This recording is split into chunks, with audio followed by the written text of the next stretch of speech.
இந்த சீசனில் ஸ்பிரிச்சுவல் பாடியை பற்றி நம்ம தியானம் பண்ணிட்டு இருக்கணும். ஸ்பிரிச்சுவல் பாடி 5 விதமான ஆவிக்குரிய சரீரங்கள். இந்த 5 சரீரமும் உங்களுக்குள்ள வேலை செய்யணும். 5 சரீரமும் உங்களுக்குள்ள வேலை செய்யணும். இது 5ம் வேலை செய்தால் நீங்கள் பூமியில் ஆளுகை செய்பவர்களாக இருப்பீர்கள். எல்லாத்தையும் ஜெயிச்சு வெளியில் போகக்கூடிய தன்மை உங்கள் வாழ்க்கையில் உண்டாகி வரும். அதை பற்றி தான் தியானம் பண்ணிட்டு இருக்கிறோம். முதல் வாரம் உங்களுக்கு வாட்டர் பாடி பற்றி சொன்னேன். தண்ணீர் சரீரம், தண்ணீரினால் இந்த சரீரம் எப்படி வேலை செய்யுது அப்படின்னு ஞானஸ்தானத்தை நீங்கள் எப்படி ஃபாலோ பண்ணணும். 2வது வாரம் ஃபயர் பாடி சொன்னேன். அப்படி தானே? அக்னி சரீரம். இந்த சரீரம் பரிசுத்தாவின் அக்னியினால் எப்படி வேலை செய்யணும் அப்படின்னு சொன்னேன். 3வது இன்னைக்கு காண்கிற சரீரம், எர்த் பாடி. இது என்ன பாடி சொல்லுங்க சொல்லுங்க? எர்த் பாடி, மண்ணான சரீரம். இது என்னது? இந்த மண்ணான சரீரத்தை எப்படி நீங்கள் ஆக்டிவேட் பண்ணணும், எப்படி நீங்கள் இதை வேலை செய்ய வைக்கணும். இந்த மண்ணான சரீரத்தை தேவனுடைய வல்லமையினால் எப்படி வேலை செய்ய வைக்கணும், அதை தான் நீங்கள் சொல்ல போகிறேன். ஆமேன்னு சொல்லுங்கள். தூங்காமல் இருக்கணும். ஒரு 20 சீக்கிரம் சொல்லிடுறேன். பெரியசாக எழுதிட்டு வந்தேன், கேட்குற மாதிரி தெரியல உங்களுக்கு. வெயிலும் அப்படி ஒரு மாதிரி இருக்கிற மாதிரி இருக்குது. அதனால் உங்களுக்கு ஷார்ட்டாக சொல்கிறேன். அல்லேலூயா. வெயில் நேரத்தில் சீக்கிரம் முடித்தா நல்லா இருக்குமா அப்படின்னு தோணுதா? அப்படி சீக்கிரம் போனால் பரவாயில்ல அப்படின்னு. ஒரே ஒரு வார்த்தை உங்கள் வாழ்க்கையை மாற்றிடும். எத்தனை பேர் அப்படி நம்புறீங்க? இப்போ முழு பிரசங்கமும் கேட்டுகிட்டே இருக்கிறீங்க, அதில் உள்ளே இருக்கிற ஒரு வார்த்தை டக்குன்னு உங்கள் லைஃப்பை சேஞ்ச் பண்ணிவிடும். ஆமென். அல்லேலூயா. அந்த ஒரு வார்த்தையை கவனமாக கேட்கும்போது தான் அது உள்ளே போய் வேலை செய்யும். அல்லேலூயா. சரி, இந்த எர்த் பாடி இதில் பெரிய மேன்மைகளை கர்த்தர் நமக்கு வச்சிருக்கிறார். இன்னும் சொல்ல போனால் இந்த 5 பாடியும் எதுக்குள்ளே தான் இருக்குது? இந்த எர்த் பாடியில், மண்ணான சரீரத்துக்கு உள்ளே தான் எல்லாமே இருந்து என்ன செய்யுது? வேலை செய்யுது. அப்போ இது ரொம்ப பிரதானம். இது ரொம்ப கவனமாக இதை ஹேண்டில் பண்ணணும். ஆதியாகமம் 2ஆம் அதிகாரம் 7ஆம் வசனத்தில் பைபிள் சொல்லுது, ஆண்டவர் மண்ணிலிருந்து மனுஷனை என்ன பண்ணினார்னா உருவாக்குகிறார். மண்ணை எடுக்கிறார், அதில் அழகாக ஒரு மனுஷனை என்ன பண்ணுறாருன்னா அவரை மாதிரியே செஞ்சு இப்படி கீழே இப்படி வச்சிருக்கிறார். அதுதான் நீங்கள் சொல்லுங்கள். அதுதான் அதுதான் அதுதான் நான் சொல்லுங்கள். அதுதான். இப்படி மண்ணில் இப்போ வீட்டுக்கு போங்க, சின்ன பிள்ளைல விளையாண்டுருப்பீங்கள, அது மாதிரி கொஞ்சம் மண் எடுங்க, கொஞ்சம் தண்ணியை ஊற்றுங்க, குழப்புங்க, பிசைங்க, அப்படி ஒரு பொம்மையை செய்யுங்க. அதை பார்த்து சொல்லுங்கள், இதுதான் யார்? இதுதான் நான் தான் மண் என்று நினைவு கூறுங்கள். இப்போ இந்த மண் சரீரத்தை உருவாக்கிட்டு அதுக்குள்ள அவருடைய ஜீவனையும் சொல்லுங்க, அதுக்குள்ள அவருடைய ஜீவனையும் அவருடைய உயிரையும் அவருடைய குணத்தையும் உள்ளே வைக்கிறார். ஆத்மா ஆவி ரெண்டையுமே என்ன பண்றாரு? ஆவி அவருடைய உயிர், ஆத்மா அவருடைய சுபாவம், ஆத்மா அவருடைய ரெண்டையுமே அதுக்கு உள்ள வைக்கிறார். அதுக்கப்புறம் தான் அது ஜீவ ஆத்மாவாக என்ன பண்ணுது? எழும்பி ஆதாம் என்கிற ஒரு மனுஷன் போல இப்படி எந்திரிச்சு நின்று அப்படியே கடவுள் முன்னால நிற்கிறான். ஓகேவா? அப்போ ஆண்டவர் சொல்றாரு, பவுல் சொல்றாரு 2 கொரிந்தியர் 5:1, இது ஒரு கூடாரம். இது என்னது? ஒரு கூடாரம். இந்த சர்ச்சு ஒரு கூடாரம். இந்த சர்ச்சு ஒரு எதுக்கு? இந்த கூடாரம் நீங்க உட்கார்றதுக்கு, நான் இங்க நிக்கிறதுக்காக அமைக்கப்பட்ட ஒரு சொல்லுங்க கூடாரம். இப்ப இந்த கூடாரம் பெருசா, இந்த கூடாரத்தில் நடக்கிற விஷயங்கள் பெருசா அப்படின்னு கேட்டா எது பெருசு? சொல்லுங்க சொல்லுங்க. இப்ப இந்த இப்ப மனித பார்வை எங்க போகும்னா இந்த கூடாரத்தை பார்க்கும். யோ பெரிய சர்ச் அப்படின்னு பார்க்குது. நான் அப்படி பார்க்கறதே இல்லை. இந்த பெரிய சர்ச்சே உனக்குள்ள பெரிய விஷயத்தை உண்டாக்குவதற்கான கூடாரம், அவ்வளவுதான். அல்லேலூயா. ஆமென். சொல்லுங்க, இந்த கூடாரம் உங்களுக்குள்ள பெரிய மாற்றங்களை செய்வதற்கு தேவன் உண்டாக்குனதுதான் என்னது? இந்த கூடாரம், இந்த சரீரம். 1 கொரிந்தியர் 5:1, 2 கொரிந்தியர் 5:1 சொல்லுது, பூமிக்குரிய கூடாரமாகிய வீடு. எல்லாம் சொல்லுங்க, பூமிக்குரிய கூடாரமாகிய வீடு. இது என்னது? இது என்னது? இது என்னது? உனக்கு வரணும். இது என்னது? வீடு. இது என்னது? வாடகை வீட்டில் இருக்கிற வீடை தூக்கிட்டா போற, அவ்வளோதான். அந்த வீட்டை விட்டுட்டு இன்னொரு வீடு, அந்த வீட்டை விட்டுட்டு இன்னொரு வீடு. இந்த உடம்பும் அதே மாதிரி ஒரு வீடு, அதே மாதிரி ஒரு கூடாரம். இது உனக்கு ஆழமாக புரியணும். உன் மனசில் கருப்பு கூடாரம் இருக்குது, வெள்ளை கூடாரம் இருக்குது, கொஞ்சம் மாநிறமான கூடாரம் இருக்குது. பெயிண்ட் தான் அதெல்லாம். வீட்டுக்கு பெயிண்ட் அடிக்கிற மாதிரி சிலது கொஞ்சம் வெள்ளை பெயிண்ட் அடித்து அப்படி கொஞ்சம் மினிக்கி அப்படியெல்லாம் வச்சு அது கூடாரத்தை கொஞ்சம் அப்படி இப்படி லைட்டு கீட்டு போட்டு. ஆனால் இது என்ன இதுதான் சொல்லுங்கள், என்ன இதுதான்? இது கூடாரம் தான். தட் இஸ் அ கூடாரம், வீடு. மைண்டில் வச்சுங்க. அடுத்து 1 கொரிந்தியர் 6:19 பவுல் சொல்லுகிறாரு, இந்த கூடாரம் எதுக்கு தெரியுமாப்பா? இது தேவன் தங்குகிற ஆலயம். அடுத்து என்ன சொல்றாரு? இது தேவன் தங்குகிற கடவுள். இது எதுக்கு அப்படின்னு நீங்கள் கேட்டீங்கன்னா, இப்போ உங்களை எதுக்குப்பா இந்த உடம்பு, உனக்கு எதுக்குப்பா இந்த உடம்பு அப்படின்னு கேட்டால் என்ன கேட்டேன்? இந்த உடம்பை வச்சு நான் சினிமா இல்லாதன்னா அழகி போட்டி நடத்தி நான் அழகி என்று காண்பிப்பதற்காக இந்த கூடாரம் அப்படின்னு சொல்லுவான் ஒருத்தன். இன்னொருத்தனை போய் இந்த உடம்பு எதுக்குடா அப்படின்னா, இந்த உடம்பை வைத்து தான் நான் எல்லாத்தையும் திருப்பி போட போகிறேன் அப்படிம்பான். இந்த கூடாரத்தை பற்றி ஒவ்வொருத்தனுக்கும் ஒரு ஐடியா இருக்கு. ஆனால் பைபிள் என்ன சொல்லுதுன்னா, இந்த கூடாரம் எதுக்கு தெரியுமா? தெய்வம் உள்ளே தங்குவதற்காக ஏற்படுத்தப்பட்ட கூடாரம். ஆமென். ஆதாம கர்த்தர் எதுக்கு படைக்கிறாரு? அழகி போட்டி நடத்தி ஆண் அழகனாய் காட்டுவதற்காகவா? இல்லை. ஆதாமை கர்த்தர் அவரோடு கூட என்ன பண்ணணும்?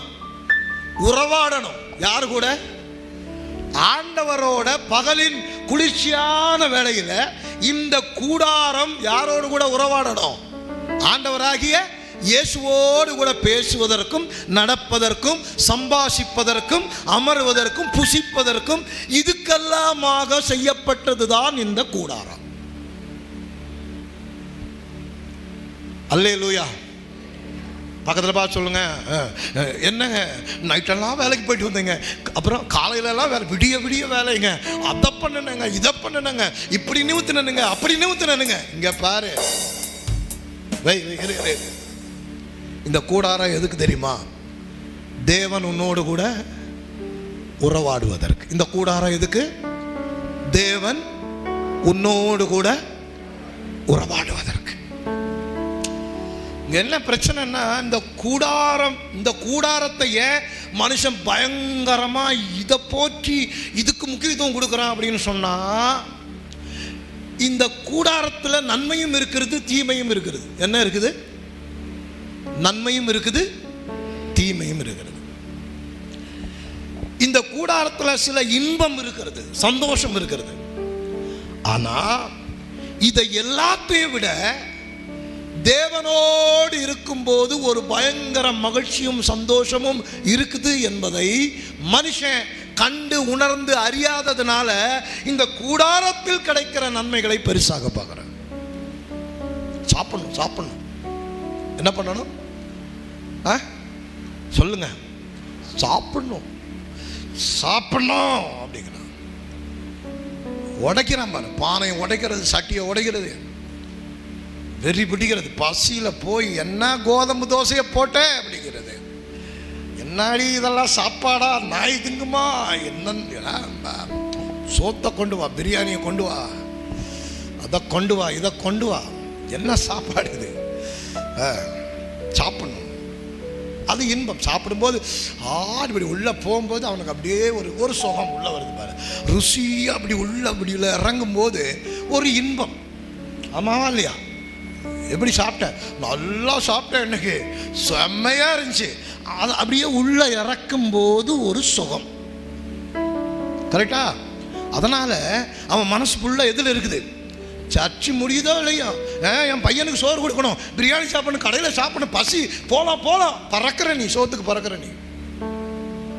அது ஒரு இன்பம். எல்லாம் சொல்லுங்க, அது ஒரு சந்தோஷம். சாப்பிடும்போது சந்தோஷமா இல்லையா? சொல்லுங்க.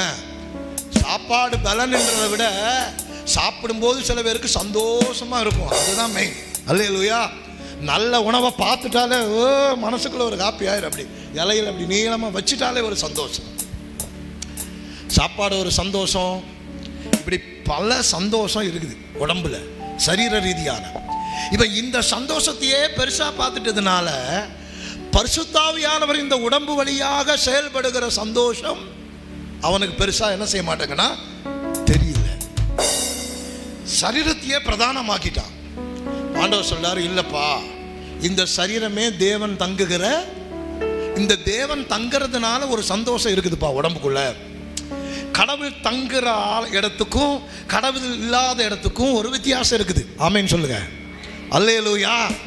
உன் வாழ்க்கையை நினைச்சு பாரு. நீ முன்னால இருந்த காலத்துக்கும் இன்னைக்கு ஆண்டவர் உன் கூட இருக்கிறதுக்கும் ஒரு சந்தோஷம் இருக்குது. பெரிய அளவில் நீ பார்க்கலைனாலும் சின்ன அளவில் பார்த்துருப்ப ஒரு சந்தோஷம் இருக்குது, ஒரு நம்பிக்கை இருக்குது. கர்த்தர் என் கூட இருக்கிறார், நடத்துவார், எல்லாம் நல்லதாக நடக்கும். ஒரு சின்ன ஹாப்பி உள்ள என்ன பண்ணுதுன்னா துளியாகிலும் தொட்டு பார்த்துருப்பேன். ஆமேன்னு சொல்லுங்க பார்க்கலாம். அப்போ தேவன் இந்த சரீரத்தில் வாசம் பண்ணணும்னு விரும்புகிறாரு. அவருடைய சந்தோஷத்தை உனக்குள்ள வைக்கணும்னு நினைக்கிறார். அவருடைய சமாதானத்தை உனக்குள்ள வைக்கணுங்கிறார்.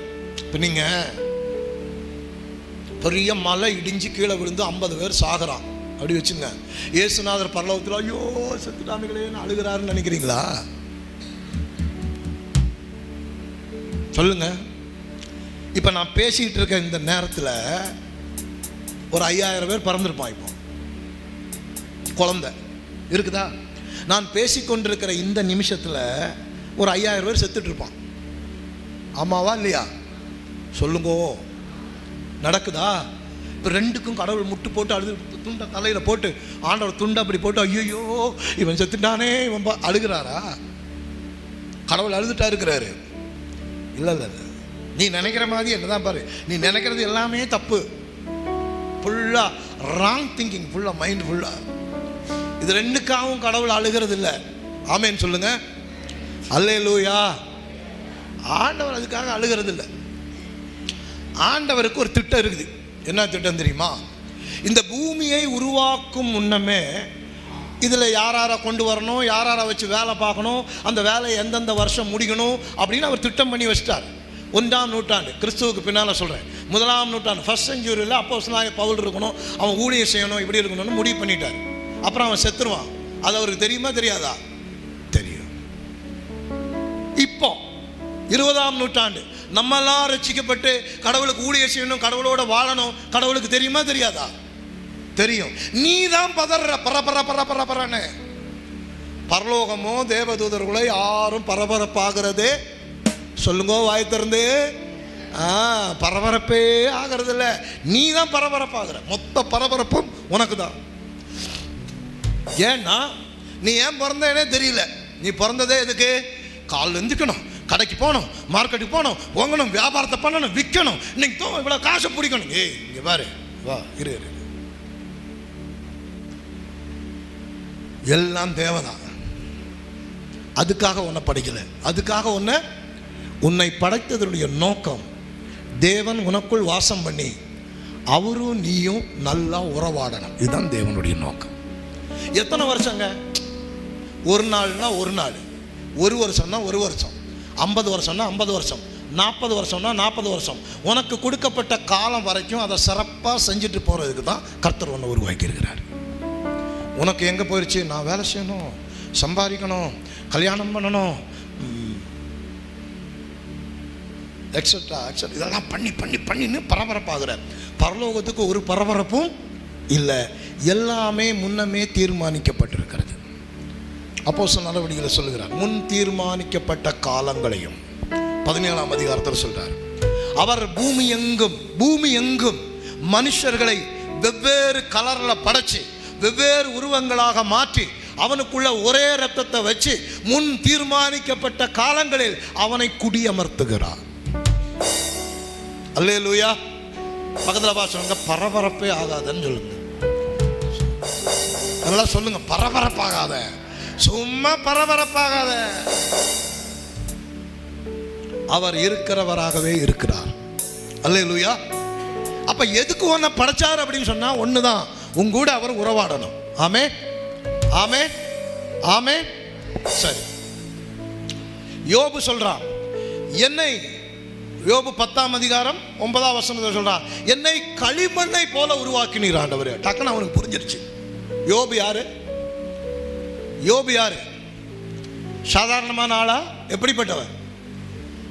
கிழக்கத்தி புத்தர்களிலேயே பெரிய பிரபு, ஒரு குடி ராஜானே வச்சுக்கோங்க, பெரிய கோடீஸ்வரன்.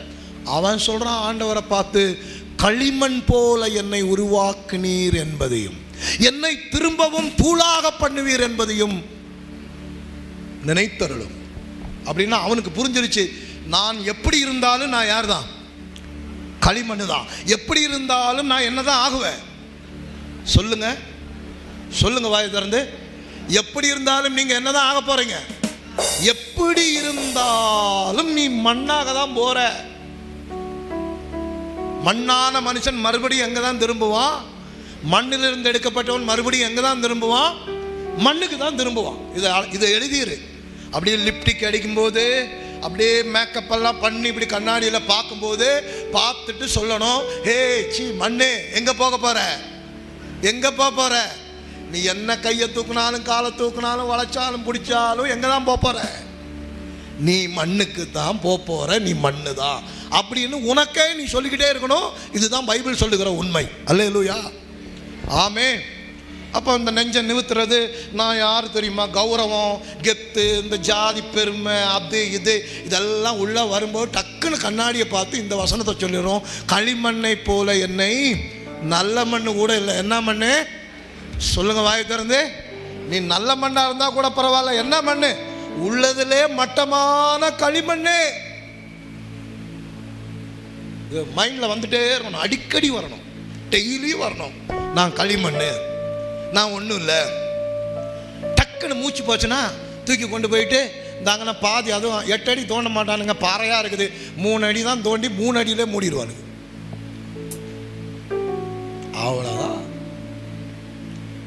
மறுநாள் வீட்டில் இருக்கவெல்லாம் பிரியாணி சாப்பிட்டு டீ குடித்து ஜாலியாக இருப்பான். நீ உனக்காக துக்கப்பட்டு அழுதுட்டு இருப்பான்ல நினைக்காத. நான் கேட்குறேன், எவ்வளோ பேர் செத்து போயிருக்காங்க, உட்காந்து அழுதுட்டா இருக்கிறீங்க? ஐயோ எங்கள் அப்பா 20 வருஷத்துக்கு முன்னாடி போயிட்டார், உடனே அழுது சாப்பிடாமையா இருக்கிற.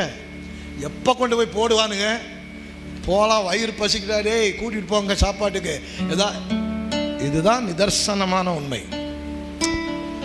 நீங்கள் உங்களை பயங்கர ஆள் மாதிரி, நான் தான் இந்தியாவுக்கு இங்கேருந்து கரண்ட் கொடுத்து எல்லா வீடும் எங்கிட்ட இருந்தால் எரியுதுன்னெல்லாம் நினச்சிக்காத. நீ போன உடனே தூக்கி கொண்டு போய் அங்கே போட்டுட்டு மூஞ்சையும் கையையும் கழுகுறானோ இல்லையோ, சோறு எங்கே கொடுப்பா. உண்மையா இல்லையா? உண்மையா இல்லையா? அடுத்த நாள் கொஞ்சம் மூக்க சீந்துவா, யாராவது வந்த உடனே ஒரு ஆள் அழுவா, ஐயோ போயிட்டியே. 3ஆவது நாள் லைட்டாக லேசாக சிரிப்பு வரும். 4ஆவது நாள் அதெல்லாம் விடு, செத்துப்பா அடக்கம் பண்ணிட்டு வந்திருக்கானுங்க. இங்கே ஏய் சொத்து சொத்து எங்கே காசுங்க, பணத்தை சாவியை தூக்கிட்டு போயிட்டான், பணத்தை தூக்கிட்டு போயிட்டான், எவ்வளோ காசு இருந்துச்சு, போனை தூக்கிட்டு போயிட்டான், காசுங்க பரபரக்கிறான். டே ஏண்டா இப்போ தானடா செத்து நெஞ்சில் அடித்து அழுதுங்க, அப்படி மூக்க செய்துட்டு அடுத்து காசு எங்கே வச்ச, 10,000 50,000 எங்கே வச்ச, நகை எங்கே, பூட்டியிருக்கா பூட்டலையா, போன கூடு அதுக்குள்ளே தான் பூரா இருக்குங்கிற. டேய் உனக்கு உண்மையிலே துக்கம் இருக்காடா செத்தவனை பற்றி? அவன் செத்ததை பற்றி எல்லாம் இல்லை, துட்டோட வச்சிருக்கிற 1 கோடியா 50 லட்சமா 20 லட்சமா எங்கே வச்சிருக்க, எப்படி கைப்பற்றுறது? புத்தி பூரா அங்கே தான் இருக்குது. செத்தவன் செத்தான் போ. இதுதான் உண்மை. எல்லாம் சொல்லுங்க, இதுதான். சும்மா அழிட்டிக்காத, ஓவரா அழிட்டிக்காத, எல்லாத்துக்கும் இதுதான். ஆமேன்னு சொல்லுங்க. ஆமே. எனக்கெல்லாம் அது நல்லா தெரிஞ்சிருச்சு, அதனால அழிட்டிக்கிறதே இல்லை. அல்லேலூயா. நீ என்ன மதிச்சா என்ன, நீ என்ன மதிக்காம போனா என்ன, நீ என்ன பேசினா எனக்கு என்னடா? எனக்கு ஒரு வாழ்க்கை இருக்கு, அந்த வாழ்க்கையை நான் நல்லா வாழ்ந்துட்டு போகணும். ஆமேன்னு சொல்லுங்க. அல்லேலூயா. ஆமே. இப்போ நான் செத்தவொடனே நீ எனக்கு என்ன கோயிலாக கட்ட போகிற? ஐயோ பாஸ்ட் பேய் துரத்தினாரே, ஜோம் பண்ணாரே, நம்மளுக்கு சொல்லி கொடுத்தாரு. இதே தான் 2 நாள் அழுவேன், 3 நாள் நம்ம போய் சாப்பிடுவோம் அப்படின்னு நீ பாட்டு அல்லேலூயா. ஏதோ கொஞ்சம் பாசமாக இருக்கிறது அழுகும், சிலது அழுகும், நினச்சி பார்க்கும். மற்றதெல்லாம் அது பாட்டுக்கு வேலை. இப்போ நான் சாகணுன்னே நிறைய பேர் உபவாசம் போட்டு ஜோம் பண்ணியிருக்கிறானுங்க, அவனுங்க செத்துட்டானுங்க. அது வேற. போன காலத்தில் என்னை முடிச்சு கட்டணுன்னு உபவாசம் போட்டு ஜோம் பண்ணியிருக்கானுங்க கூடி. ஜோம் பண்ணவெல்லாம் தீந்தான், ஒருத்தன் இல்லை. இப்போ அட்ரஸே இல்லை, தேடி தேடி பார்க்க வேண்டிய எங்கே இருக்கானுங்களாடா, எங்கடா இருக்கிறான், சவுண்டே காணும். நீதிமானுக்கு விரோதமாக ஒரு வார்த்தை பேசினா நீ செத்த. அல்லேலூயா, ஆமென். பறவைகள் கேட்டுட்டு வந்து உன்னை அடிக்குமாமா. எது அடிக்கும்? எது பேசுறல்ல, பறவையும் காக்காவும் இயற்கையும் கேட்டுட்டு வந்து உன்னை சாத்துமாமா. அல்லேலூயா, ஆமென். சாத்திருச்சு பாருங்க. இப்போ ஆப்ரேஷனா ஆஸ்பத்திரியா அலைகிறானுங்க, ஒவ்வொரு ஆஸ்பத்திரியா அல்ல. நீ மண்ணண்டு உணர வேண்டும். என்னன்னு உணரணும்? என்னதான் நான் இங்கே பேசினாலும் நான் யாரு சொல்லுங்க. நைட் ஆண்டவர் கம்பியை இப்படி இழுத்துட்டாருன்னா காலையில் மாட்டேன். இதுதான் நிஜம். ஆமென் சொல்லுங்க. அல்லேலூயா. எனக்கே அதுனா உனக்கும் அதுதான், உலகத்தில் இருக்க எல்லாத்துக்கும் அதுதான். எல்லாம் சொல்லுங்க, நான் மண்ணு, களிமண்ணு.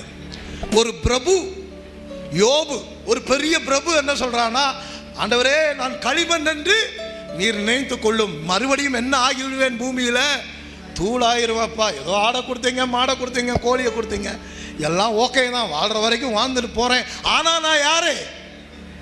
ஏன் நான் அங்கதான் எடுத்தேன், அங்கதான் போக போறேன். இதுதான் என் நிலைமை.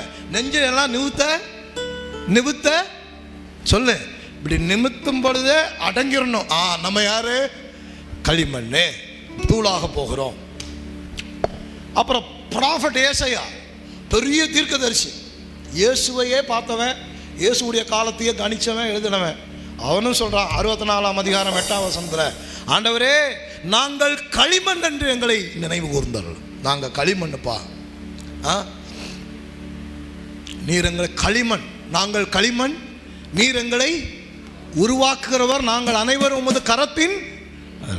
இந்த பாருங்க, இந்த உலகத்தில் பெரிய இடத்துல வாழ்ந்தவங்கள்லாம் இப்படி நினச்சி தான் வாழ்ந்துருக்காங்க. இந்த ஒன்றுமில்லாமல் இருக்கிறான் பார்த்தீங்களா, இவன் தான் அகராதி பிடிச்சி அலையிறது. உயர்ந்த இடத்துல வாழ்ந்த தீர்க்கதரிசிகள், உயர்ந்த செல்வம் பணத்தில் வாழ்ந்தவன், எல்லாத்துக்குமே உள்ள ஒன்று அடிச்சுட்டு இருக்கு. ஐயோ என்னதான் இருந்தாலும் நம்ம யார் தான் ஒரு நாள். இப்போ இந்த திமிரு அகங்காரம் பிடிச்சி அலையிறவன் யார் தெரியுமா? இந்த ஒன்றுமே இல்லாதவனும் அறிவில்லாதவனும் தான் திமிரு எடுத்து ஆடுறது. இந்த பக்கம் ஒரு முறை, இந்த பக்கம் ஒரு முறை, நான் யாரு, நீ யாரு, என்ன ஏது, இந்த இப்படி வாழ்றவன் யாருன்னா ஒண்ணுமே இல்லாதவன். அறிவார்ந்தவனும் கடவுளை உடையவனும் புரிஞ்சுக்கிட்டான், நம்ம யாருமே இல்லை, நம்ம மண்ணு. நான் இருக்கிற இந்த பொசிஷன் சட்டுன்னு கீழே போயிடும், எப்போ வேணாலும் போகும். அல்லேலூயா. பக்கத்தில் தட்டி சொல்லுங்க, இதுதான் யதார்த்தம். சொல்லுங்க, இதுதான் யதார்த்தம். நீ யதார்த்தத்தில் வாழுங்க, பைபிள் சொல்லுகிற உண்மையில் வாழுங்க. ஆமேன், ஆமேன். இது இன்னைக்கு தீராத போல் இருக்கு, செய்திக்குள்ளேயே போகலை. அப்படி எழுதிக்கிட்டே இருந்தேன், அது பாட்டுக்கு போகுது, அப்படி தியானிச்சேன். சரி, ஓகே. இந்த மண்பாண்டத்துக்குள்ள தெய்வம் இருக்குது. அதை தான் இன்னைக்கு உங்களுக்கு சொல்லணும். இது இப்படி தான். இந்த உடம்பை பற்றி நீங்கள் பெருசாக தேடினீங்கன்னா இவ்வளவு தான். இது என்னது? மண்ணிலிருந்து எடுக்கப்பட்டது. திருப்பி எங்கே போக போகுது? மண்ணுக்கு. இது கிறிஸ்தவனும் மண்ணு தான், இஸ்லாமியனும் மண்ணு தான், இந்துவும் மண்ணு தான், புத்தனும் மண்ணு தான், எல்லா மனுஷனும் மண்ணு தான். கிறிஸ்தவன் உடம்பு மட்டும் என்ன இதா? அதுவும் எங்கே தான் போகுது? பூசாரி மந்திரவாதி உடம்பு, பாயோட உடம்பு, எல்லாமே மண்ணு தான். கர்த்தர் அப்படி பார்க்குறாரு, நம்ம வேற மாதிரி பார்ப்போம், கடவுள் அப்படி எல்லாம் மண்ணு பார்க்குறோம். பிரசங்கியும் அதுதான் சொல்கிறான் 12:7. இப்போ ஆண்டவர் இந்த மண்ணான உடம்ப ஒருத்தன் இயேசுக்குள்ள வரும்பொழுது இந்த உடம்பை டிரான்ஸ்ஃபார்ம் பண்ணுகிறார். என்ன பண்ணுகிறாரு? மறுரூபம் ஆக்குகிறார். இந்த மண்ணான உடம்ப இயேசுக்குள் வரும்பொழுது இந்த மண்ணு உடம்பு தேவ ஆவியோட சேர்ந்து கனெக்ட் ஆகும் பொழுது இந்த மண் உடம்புல அந்த தேவனுடைய ஆவிக்குள் இருக்கிற விஷயங்கள் எல்லாம் எதுக்குள்ள வெளிப்பட்டு வர ஆரம்பிக்கும்? இந்த மண்ணு உடம்பு வழியா அப்படி வெளியில வரும். இதுதான் ஒரு ஆண்டவருடைய பிள்ளைக்கு இருக்கிற வித்தியாசம். உலகத்தில் இருக்கிற மனுஷனுக்கும் இயேசுசாமியோட இருக்கிற மனுஷனுக்கு என்ன வித்தியாசம்னா, இயேசுசாமி உள்ள இருக்கிறதுனால, தெய்வமா இருக்கிறதுனால, அந்த தெய்வத்துக்குள்ள இருக்கிற தெய்வ சக்தி இந்த மண்ணு உடம்புல வெளியில வரும். அதுதான் இந்த உடம்பை நீ ஆக்டிவேட் பண்ணுகிற இடம். அல்லேலூயா. இப்போ உலகத்தில் இருக்கிறவங்க பாருங்க, எத்தனை பிரச்சனை, பேய், நோய், பிசாசு, இதில் உங்களுக்கும் அது இருக்குது. ஆனால் நீங்கள் அதை ஜெயிச்சிடுறீங்க. அல்லேலூயா. உங்களுக்கும் இருக்குது. உங்களுக்கு இருக்குதா இல்லையா? உங்களுக்கு பிரச்சனை இருக்கா இல்லையா? பிரச்சனை இருக்குது. பல்லு வலி இருக்கா இல்லையா? தலைவலி, வயிற்று வலி, நெஞ்சு வலி இருக்கா இல்லையா? இருக்குது. ஆனால் அவன் 3 வாரம் படுத்து 4 வாரம் படுத்து சம்டைம் ஒரே அடியாக படுத்துறான். ஆனால் நீ அப்படி படுக்கிறது இல்லை. அல்லேலூயா.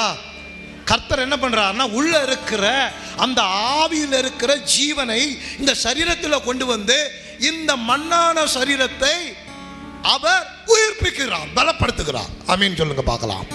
இதுதான் உங்களுக்கும் எனக்கும் கிடைச்ச பெரிய பாக்கியம். ஆமே, ஆமே, ஆமே. சத்தமா சொல்லுங்க ஆமே. அல்லேலூயா.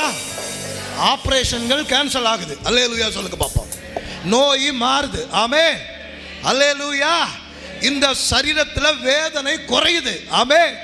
எல்லாத்துக்கும் வேதனை வருது, எனக்கும் வேதனை வருது. ஆனால் ஒரு வித்தியாசம், இந்த கூடாரத்துக்குள் பரிசுத்த ஆவியாகிய தெய்வம் வாழுகிறதுனால, அவருடைய சக்தி இந்த கூடாரத்தில் வெளிப்படுகிறதுனால இந்த கூடாரம் வேதனையில் இருந்து விடுபடுகிறது. இந்த கூடாரம் துக்கத்தில் இருந்து விடுபடுகிறது. இந்த கூடாரம் பயத்தில் இருந்து விடுபடுகிறது. ஆமே. பயம் இருக்கு, இருக்கா இல்லையா? இருக்கு, இருக்கு. பயம், உங்களுக்கு பயம் இருக்கா இல்லையா? சொல்லுங்க, பயம் இருக்கா இல்லையா? எனக்கு பயமே இல்லைன்னா சுடுகாட்டில் போய் நைட்டு படுக்கணும். படுக்கிறியா? பயம் இருக்கு, இருக்கா இல்லையா? ஒவ்வொருத்தருக்கும் ஒவ்வொரு விதமான பயம். ஒருத்தருக்கு காசு குறித்து பயம், உடம்பை குறித்து பயம், எதிரியை குறித்து பயம், பல விதமான பயம் இருக்கு. பயம் இருக்கா இல்லையா? ஆவிக்குரிய வாழ்க்கை குறிச்சே பயம் இருக்கு. என்ன ஆகுமோ அப்படி இருக்கா இல்லையா? பயம் இருக்கு. ஆனா உனக்கு உள்ள இருக்கிற ஒரு தெய்வம் இருக்கு தெரியுமா? அந்த தெய்வத்துக்கு பயமே கிடையாது. அந்த தெய்வம் எப்படி தெரியுமா? தைரியத்தின் தேவனாக இருக்கிறார். அவர் இப்படி சொல்றார், நான் உங்களுக்கு பயமுள்ள ஆவியை உள்ளே வைக்காமல் உங்களுக்கு தைரியத்தின் பரிசுத்த தெய்வத்தை உள்ளே வைத்திருக்கிறேன். அதனால என்ன?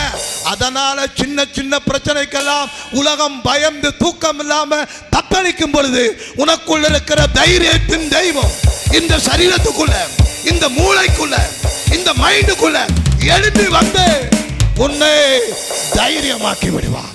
That is a different. அல்லேலூயா. ஆமென். என்ன சார் பிரச்சனை? என்ன மாதிரி பயந்தவன் உலகத்தில் யாருமே இருக்க முடியாது. நான் வெளியில தான் இப்படி உள்ளுக்குள்ள கொலை நடிக்கிறோம். சின்ன சின்ன பிரச்சனைக்கெல்லாம் பயமாயிரும். ஆனா இந்த நவம்பர் மாசத்துக்கு அப்புறம் ஒரு ஏஞ்சல் வந்து என் கூட கனெக்ட் ஆச்சு. அது ஒரு நாள் இப்படி யோசிச்சுட்டு இருக்கும்போது அது வந்து கேட்கும், எதுக்கு இப்படி பயப்படுற அப்படின்னு. யாரா பேசலாம் திரும்பி பார்த்தா யாரும் இருக்க மாட்டான். அதுக்கு ஏன் இப்படி பயப்படுற? இல்லை, இந்த மாதிரி ஒரு பிரச்சனை நடந்துக்கிட்டு ஒன்றும் இல்லை, விடு, அதெல்லாம் ஒன்றுமே இல்லை இப்படி. அது சொன்ன பிறகு எந்திரிச்சிருவேன். கப்புன்னு எந்திரிச்சு வெளியில் போயிட்டு ஒரு ரவுண்ட் அடிச்சுட்டு வந்துட்டு ஆமென், ஆமென் சொல்லுங்க. கர்த்தர் உங்களுக்கு பயத்தின் ஆவியை தராமல் ஆக்டிவேட் ஆகணும். இது என்ன ஆகணும்? இப்படி வாழணும்னா என்ன ஆகணும் சொல்லுங்க? இப்படி வாழணும்னா என்ன ஆகணும்? அந்த உள்ள இருக்குல்ல தைரியத்தினுடைய தெய்வம், அதுவும் நீயும் மிர்ச்சி ஆகணும். என்ன ஆகணும் சொல்லுங்க? என்ன ஆகணும்? காலையில் 4 இட்லி விழுங்கிட்டு வந்தே இல்லை, வரும்போது ஜூஸ் கடையில் ஜூஸு இதெல்லாம் குடிச்சிட்டு வந்தே இல்லை. அது என்ன ஆகுது? குடித்தது உடம்புல போய் உடம்போட உடம்பா என்ன பண்ணுது? அது கலக்குது. ஆமாவா? அதில் இருக்க சத்தையெல்லாம் இந்த உடம்பு என்ன பண்ணுது? எடுக்குதா இல்லையா? அதே மாதிரி உள்ள இருக்கிற தெய்வத்துக்குள்ள இருக்கிற எனர்ஜியையும் சக்தியையும் இந்த உடம்பு எடுக்கணும். இந்த உடம்பை எடுக்கும் பொழுது இந்த உலகத்தில் பிரபஞ்சத்தில் இருந்து வரக்கூடிய எல்லா தாக்குதல்களையும் இந்த உடம்பை ஏற்றுக்காது. அப்படி அல்லேலூயா. காத்துல ஒரு காய்ச்சல் வரும், காத்துல ஒரு சளி வரும், இது இப்படி உமல் அடிக்கும். இது உள்ள இருக்கிற தெய்வத்தோட சக்தியில நிறைஞ்சிருக்கிறதுனால இந்த காத்தில் வருகிற காய்ச்சலும் வைரஸும் கிருமிகளும் ஒன்றும் இந்த சரீரத்தை பாதிக்காமல் இது முழுவதும் பரிசுத்த ஆவியினால் நிரம்பி இருக்கிறதுனால இது பலனுள்ளதாய் மாறும். ஆமே. சொல்ற எத்தனை பேருக்கு புரியுது? இந்த உடம்பு மண்ணுதான், உள்ள ஒரு எலக்ட்ரிக் கரண்ட் மாதிரி ஒரு தெய்வம் உள்ள இருக்கு. அது சப்ளை கொடுக்குது. அது சப்ளை கொடுக்கும்போது ஃபேன் ஓடுது, அது சப்ளை கொடுக்கும்போது லைட் எரியுது, அது சப்ளை கொடுக்கும்போது மைக்கு பேசுது. ஆமேன்னு சொல்லுங்க. இந்த கனெக்ஷன் இதுதான் இந்த உடம்பை ஆக்டிவேட் பண்றது. இந்த உடம்பை செயல்படுத்துகிற சக்தியை நீ உண்டாக்க வேண்டும். சொல்லுங்க. தேவனுடைய ஆலயம். சரீரம் என்னது? தேவன் தங்குகிற தேவனுடைய. ஆனா அதை நீ வேலை செய்ய வைக்கணும். இப்போ இந்த சுவிட்சை ஆஃப் பண்ணுங்க பாப்பா, அந்த சுவிட்சை ஆஃப் பண்ணு. சும்மா ஒரு 4 சுவிட்ச் ஆஃப் பண்ணு. லைட் ஆஃப் பண்ணு. இது வேலை. இப்போ என்ன வேலை என்ன பண்ணிருச்சு? நின்றுச்சு. இப்போ திருப்பி போடு. இந்த லைட்டை இப்போ யார் போட்டா? கடவுள் போட்டாரா நான் போட்டனா? சொல்லுங்க. இந்த லைட்டை கடவுள் போட்டாரா அவங்க போட்டாங்களா? இப்போ உடம்பை எப்படி யார் ஆக்டிவேட் பண்ணணும்? கடவுள் ஆக்டிவேட் பண்ணுவாரா நீ ஆக்டிவேட் பண்ணுமா? சொல்லுங்க, சத்தமா சொல்லுங்க. கரண்ட் இங்கே தான் இருக்கு, லைட்டும் இங்கே தான் இருக்குது. யார் வேலை செய்ய வைக்கணும்? சத்தமா எந்திரிச்சு நில்லுங்க. டைம் ரொம்ப வெயில் அடி. 2 விஷயம் சொல்லி முடிக்கிறேன். அல்லேலூயா.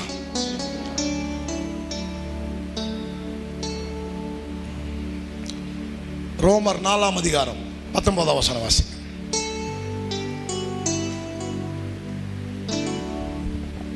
ரோமர் 4:19. விசுவாசத்திலே பலவீனமாய் இருக்கவில்லை.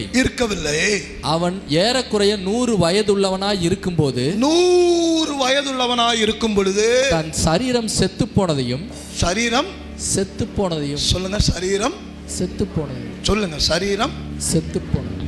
சரீரம் திருப்பி ஒரு 5 தடவை சரீரம் சொல்லுங்க. வயது சரீரம். இப்போ சரீரம் செத்து போச்சுன்னா அர்த்தம் என்ன? அர்த்தம் செத்து போயிட்டானா? ஆபிரகாம் செத்துட்டானா? அப்போ பைபிள் சொல்லுது சரீரம் செத்து போனவனா இருந்தான் அப்படின்னா குழந்தையை பிறப்பிக்க கூடிய அந்த விஷயம் அவனுக்கு செத்து போயிடுச்சு. முழு உடம்பு சாகல. ஒரு ஜனனத்தை உண்டாக்கக்கூடிய ஏரியா அவனுக்கு என்ன ஆயிடுச்சு? வேலை செய்யல. அப்ப எதெல்லாம் உன் வாழ்க்கையில உன் உடம்புல வேலை செய்யாம இருக்குதோ அதெல்லாம் என்ன அர்த்தம்? செத்துருச்சுன்னு அர்த்தம். ஆமென், ஆமென், ஆமென். சத்தமா சொல்ல ஆமென். கண்ணு நல்லா தெரிய மாட்டேங்க அப்படின்னா செத்துட்டு இருக்குதுன்னு அர்த்தம்.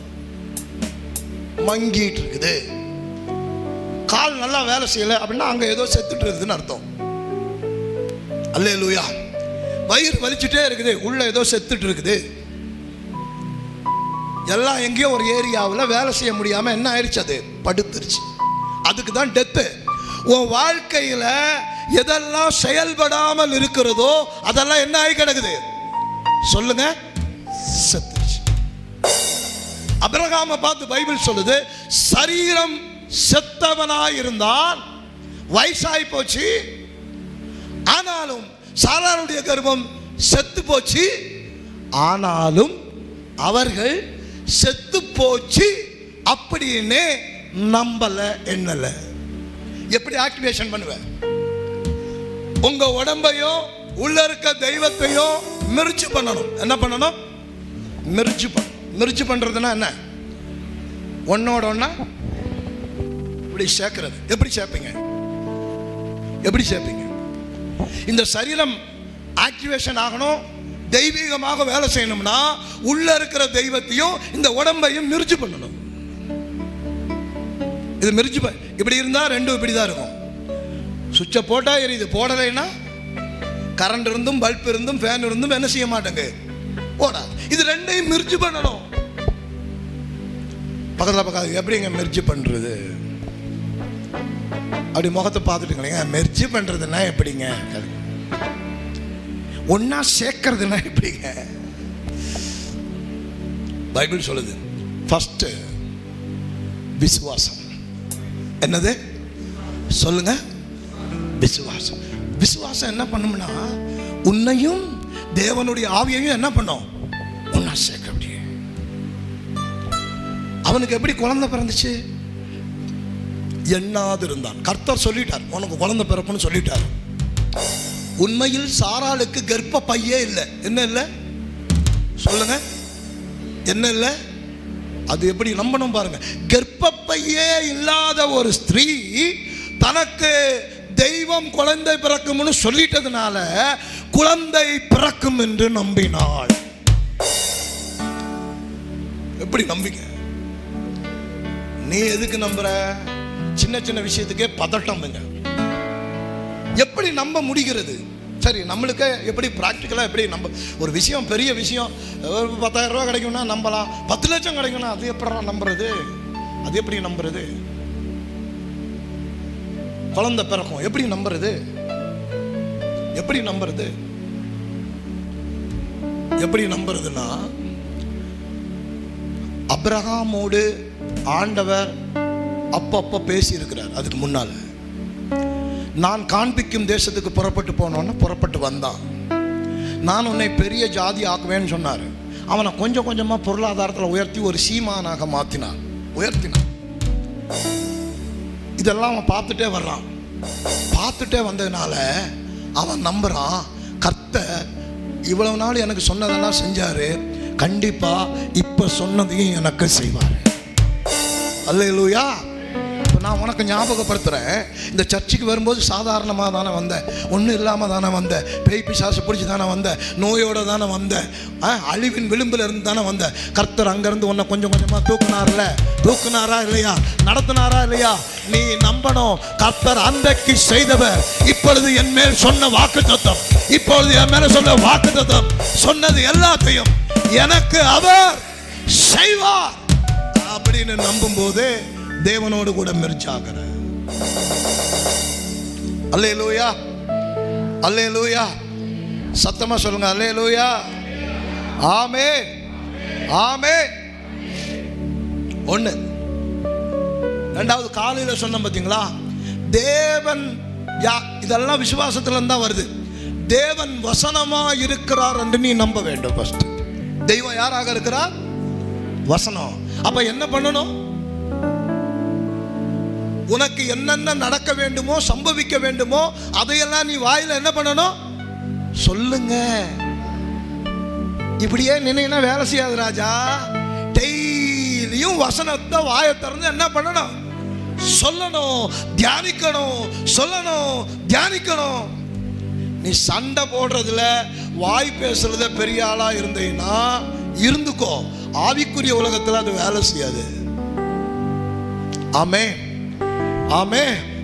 ஆவிக்குரிய உலகம், ஒரு சின்ன பையன் வசனத்தை 50 தடவை சொன்னான்னா அந்த சின்ன பையன் மேல ஆவிக்குரிய உலகம் நிழலிட்டு அவனை அடுத்த லெவலுக்கு, அடுத்த போக்கஸுக்கு அப்படியே தூக்கிட்டு போயிடும்.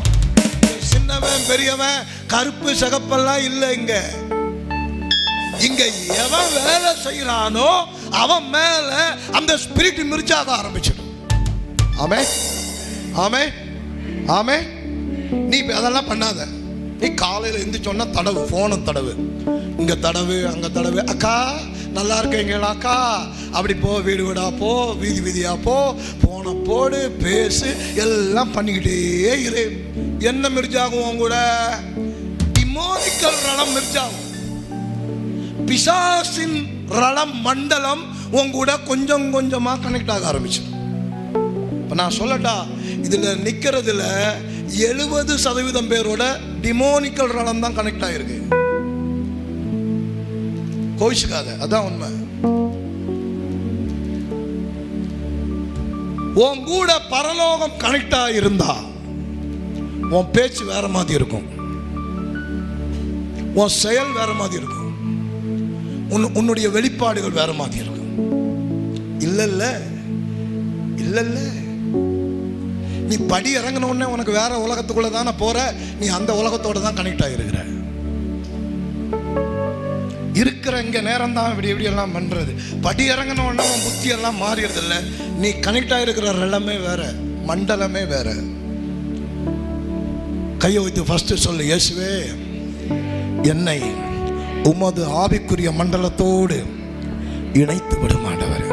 இயேசுவின் நாமத்தினால, இரத்தத்தினால சொல்லுங்க, இயேசுவின் நாமத்தினால, இரத்தத்தினால நான் இணைக்கப்பட்டிருக்கிற எல்லா பிசாசின் மண்டலங்களையும் இப்பொழுது துண்டித்து விடுகிறேன், துண்டித்து விடுகிறேன். என்றென்றுமாய் என்றென்றுமாய் எல்லா தொடர்புகளையும் துண்டிக்கிறேன். அடுத்து இந்த உள்ள இருக்கிற உலகத்தோடு, ஆவிக்குரிய உலகமும் மேல பார்த்து வானத்துல இருக்குன்னு நினைக்காத, ஆவிக்குரிய உலகமும் உனக்குள்ளதான் இருக்குது. எதுவுமே மேல இல்லை இப்போதைக்கு, அப்படி வச்சுக்க மனசுல. ஆமே, எப்ப தெய்வம் உனக்குள்ள வந்தாரோ எல்லாமே யாருக்குள்ளதான் இருக்குது, உனக்குள்ள. இப்போ உள்ள பிரேயர் சொல்லுங்க, ஃபெய்த் விசுவாசம், வசனம், மூணாவது பிரேயர். மூணாவது பிரேயர். மிர்ச்சி ஆகிறதுக்கு சொல்றேன். உள்ளே இருக்கிற தெய்வ சக்தி சரீரத்தில் வெளிப்படணும், மிர்ச்சி ஆகிறது. அப்படி வெளிப்பட்டா நீயும் சூப்பர் நேச்சுரல் தான். அல்லேலூயா, ஆமே. பக்கத்தில் பார்த்துக்கோங்க, அப்படி ஏதாவது இருக்குதான்னு அந்த மாதிரி ஏதாவது ஒரு லைஃப் ஸ்டைல் உள்ள இருக்கிறது வெளிப்படுற மாதிரி ஏதாவது சின்ன சின்ன. மூணாவது பிரேயர். சரி, பிரேயர் எப்ப ஆரம்பிச்சிச்சு பைபிள்ல? ஃபர்ஸ்ட் பிரேயர் எங்க ஆரம்பிச்சிச்சு பைபிள்ல? சொல்லுங்க, ஃபர்ஸ்ட் பிரேயர் எங்க தொடங்கிச்சு பைபிள்ல?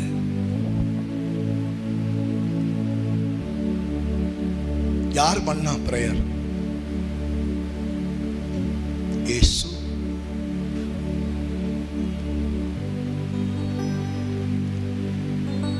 இந்த வானம் உருவாகுவதற்கு முன்பு, இந்த பூமி உருவாகுவதற்கு முன்பு, மனுஷன் உருவாகுவதற்கு முன்பு ஜெபம் இருந்து கொண்டே இருந்தது. புரியுதா? புரியுதா? யோபின் புஸ்தகத்தில் சொல்லுது, பூமியை உருவாக்கும் பொழுது தேவ புத்திரர்கள் எல்லாம் ஆர்ப்பரித்து சந்தோஷப்பட்டார்கள். அப்ப பூமியை உருவாக்குவதற்கு முன்பாகவே என்ன இருக்குது? என்ன இருக்கு சொல்லுங்க? மனுஷன் உருவாகுவதற்கு முன்பாகவே என்ன இருக்கு? பிரேயர் இருக்குது. இந்த ஜெபத்தை நீ எப்படி எடுத்துக்கிற உன் வாழ்க்கையில? தூங்க போகும்போது சொல்ற ஸ்லோகம் உனக்கு. இந்துக்கள் ஸ்லோகம் சொல்லி தூங்குவாங்க. உனக்கு தூங்குறதுக்கு முன்னாடி கர்த்தாவே காப்பாத்தும் படுத்துக்கொள்மா. ஜெபம் ஸ்லோகம் அல்ல, ஜெபமும் தெய்வம் தான். ஆமே, ஆமே. நீ ஜெபிக்கலைன்னா தெய்வம் உங்ககிட்ட இல்லைன்னு தான் அர்த்தம். தெய்வம் ஆஃப் ஆகி இருக்கிறார். இல்லை, ஜெபம் உங்ககிட்ட இல்லைன்னா உங்ககிட்ட தெய்வம் இல்லை. என்ன, உங்ககிட்ட தெய்வம் இருந்தா உலகத்தில் இருக்கிற மனுஷனுக்கும் உனக்கும் ஒரு வித்தியாசம் தெரியும். கண்டிப்பா உங்ககிட்ட ஜெபம் இருந்தா உலகத்தில் இருக்கிற நபருக்கும் உங்களுக்கும் ஒரு வித்தியாசம் உண்டு. உலகத்தில் இருக்கிற ஆளுக்கும் உனக்கு ஒரு வித்தியாசம் இல்லைல்ல. உங்ககிட்ட ஜெபம் இல்லை, தெய்வம் இல்லை. ஜெபம் என்ன பண்ணும்? ஜெபம் பெரிய வேலைகளை பண்ணிடும். லோத்தை அழிப்பதற்கு தேவன் இறங்கி வருகிறார் தூதர்களோடு. அப்படி இறங்கி வந்த உடனே நம்ம ஃப்ரெண்ட் ஆபிரகாம் ஜெபிக்கிற மனுஷன், அவன் இருக்கும்போது இவனை தாண்டி போய் நம்ம எல்லாத்தையும் அழிச்சிடக்கூடாது. ஆபிரகாம் வீட்டுக்கு வந்துட்டு அப்படின்னு சொல்லிட்டு போகிறாங்க. போகிறோம், சோதம் குமார பட்டணம் அவன் சரியில்லை, அழிக்க போகிறான் அப்படின்னோடனே ஆபிரகாம் ஜெபம் பண்ணுகிறான். ஆண்டவரே, 10 நீதிமான் இருந்தால் ஒரு பட்டணத்தை அழிப்பீரா? ஜெபம். 8 நீதிமான் இருந்தால் அழிப்பீங்களா? ஜெபம். திரும்ப திரும்ப ஜெபம் பண்றான். 5 நீதிமான் இருந்தால் அழிச்சிருவீங்களா ஆண்டவரே? இல்ல இல்ல, அழிக்க மாட்டேன். ஜெபம். ஆண்டவரோடு பேசுறான். ஜெபம். 1 நீதிமான் இருந்தால் அழிப்பீங்களா? ஜெபம். அழிக்க மாட்டேன். இப்போ ஆபிரகாமின் ஜெபத்தினால லோத்தை கர்த்தர் அங்கிருந்து என்ன பண்ணார்னா, சோதோம் குமாராவை கவிழ்த்து போட்டு எரித்த பொழுது ஆபிரகாமின் ஜெபத்தினால் லோத்தை கர்த்தர் அங்கிருந்து காப்பாற்றுகிறார். அல்லேலூயா. ஆபிரகாமுடைய சொந்த வாழ்க்கைக்கு ஜெபிக்கிறான். ஆண்டவர் வந்து கேட்கிறாரு, தேவதூதர்கள் அடிக்கடி வந்து போறாங்க. அப்ப கேட்கிறான், நான் பிள்ளை இல்லாது இருக்கிறேனே. சாரா கேட்கிறான், பிள்ளை இல்லாது இருக்கிறேனே, தேவதூதரெல்லாம் வர்றீங்க போறீங்க, பிள்ளை இல்லையே, குழந்தை இல்லாம இருக்கிறோமே. ஜெபம். பைபிளை எடுத்துக்கோ, எங்கெல்லாம் ஜெபித்தார்களோ அங்கெல்லாம் கர்த்தர் அற்புதங்களை செய்திருக்கிறார். உன் வாழ்க்கையில இவ்வளவு மோசமான இருக்கிறதுக்கு ஒரே ஒரு காரணம், தெய்வம் உன்கிட்ட இல்லை, ஜெபம் உன்கிட்ட இல்லை. உள்ள இருக்கிற தெய்வத்தை நீ வெளியே எடுத்து மிர்ச்சி பண்றதில்லை. சில பேர் ஜெபிக்கிறார்கள், ஆனாலும் நடக்க மாட்டேங்குது. அங்க இன்னொரு பிரச்சனை இருக்குது. உன்னுடைய ஜெபம் தேவனுடைய பார்வையில் பார்க்கிற மாதிரி ஜெபம் இல்லை. ஏன்? ஒருவன் ஜெபிக்கும் பொழுது அவன் புத்தியை மாத்தாம, குணத்தை மாத்தாம, அவன் எரிச்சலோடு, பொறாமையோடு, தாழ்மை இல்லாமல் இரவெல்லாம் ஜெபித்தாலும் அவன் ஜெபத்தை கர்த்தர் வாங்கி கொள்ளுவது இல்லை. ஜெபிக்கிறவங்களுக்கு நடக்கிற இது ஒரு பிரச்சனை. ஜெபம் பண்றோம், நைட்டெல்லாம் ஜெபம் பண்றோம், பகலெல்லாம் ஜெபம் பண்றோம், தாழ்மை இல்லையப்பா. நைட்டெல்லாம் ஜெபம் பண்றோம், பகலெல்லாம் ஜெபம் பண்றோம், சொப்பனம் பார்க்கிறோம், தரிசனம் பார்க்கிறோம், உங்களோட தாழ்மை இல்லையே, கீழ்ப்படிதல் இல்லையே, இந்த ஜெபம் ரிஜெக்ட் ஆகுது. கையை வச்சு சொல்லுங்க, ஆண்டவரோடு மிர்ச்சாகணும், ஆண்டவரோடு மிர்ச்சாகணும். இந்த சரீரத்தில் 5 புலன்களில் செய்யப்படுகிறதெல்லாம் ஆவிக்குரிய உலகத்தோடு உன்னை மிர்ச்சாக்குகிறது. அல்லேலூயா. எதுல பாக்குறீங்க? எதுல பாக்குறீங்க? எதுல கேட்குறீங்க? எதுல பேசுறீங்க? இது உங்களை எதோடு தொடர்பு படுத்துகிறது? உள்ளே இருக்கிற தெய்வத்தோடு உங்களை என்ன பண்ணுது? கனெக்ட் ஆகுது. இங்க கிறிஸ்தவம் எப்படி இருக்கு? சர்ச்சுக்கு வரணும், பாஸ்டர் மண்டையில கையை வைக்கணும், பேய துரத்தணும், நோயை சுகமாக்கணும், நீ வீட்டில் போய் இப்படி படுத்தணும். உன்னுடைய அமைப்பு அப்படி இல்லை. உன்னோட அமைப்பு அப்படி இல்லை. உன்னை நீயாகவே சுகமாக்கிக்க முடியும்.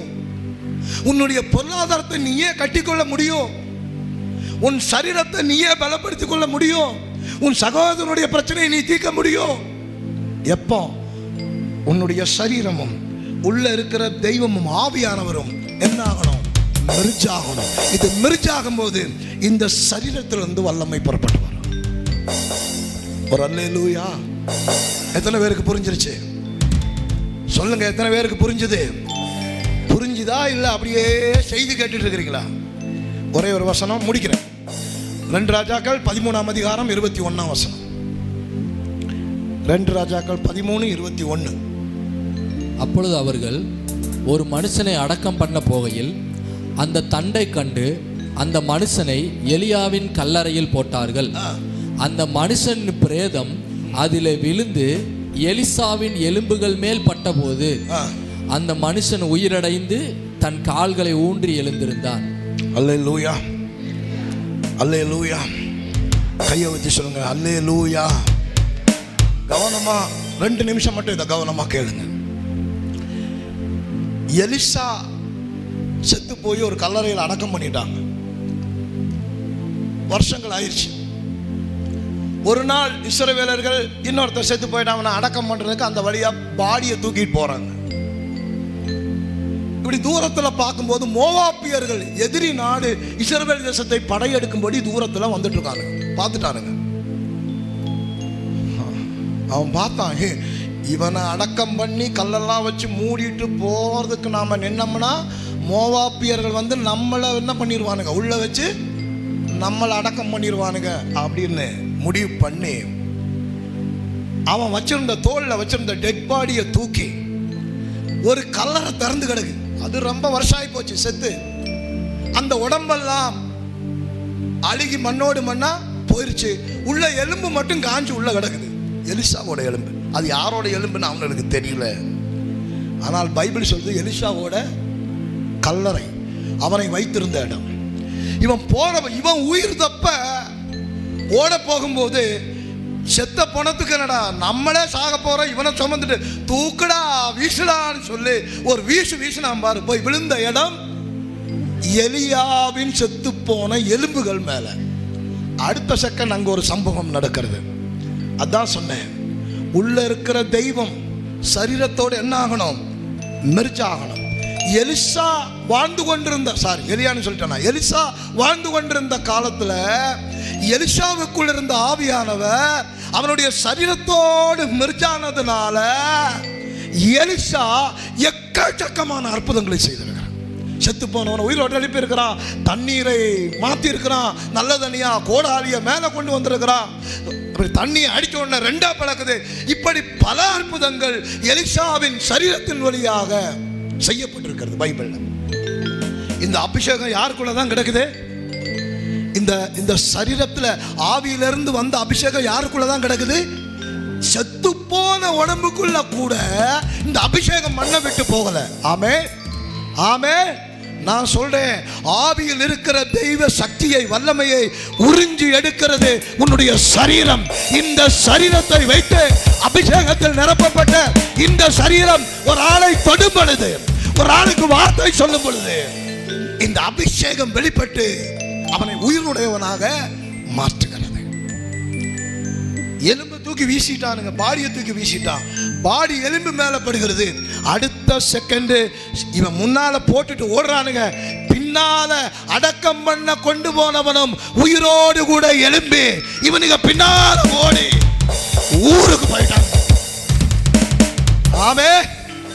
எலிசாவினுடைய எலும்புகளுக்குள்ளாக இந்த அபிஷேகம் தேங்கி உள்ள கிடக்குது. அல்லேலூயா. இப்ப நீ சொல்லு, ஆண்டவரோட நீ மிர்ஜாயிட்டேனா அந்த தெய்வ சக்தி எலும்புல பட்டவனை உயிரோட எழுப்புனா உன்னுடைய சரீரத்தில் வியாதி எப்படி இருக்க முடியும்? ஒரு சரீரத்துல பலகீனம் எப்படி இருக்க முடியும்? ஆமே. உண்மை என்னன்னா, நீ கன்வெர்ட்டே பண்ணல, இன்னும் ஆண்டவரோட மிர்ஜ் ஆகல. நீ சரியான விதத்தில் உள்ளே இருக்கிற அபிஷேகத்தை இந்த சரீரத்துக்கு வெளியில கொண்டு வரல. இதுதான் உண்மை. நான் அதை உணர்கிறேன். பைபிள் எலிசாவை சொல்லும் பொழுது நான் என்னை உணர்கிறேன். அல்லேலூயா. ஒரு வியாதியும் உடம்புல வராது. நம்பு, ஒரு வியாதியும் வராது.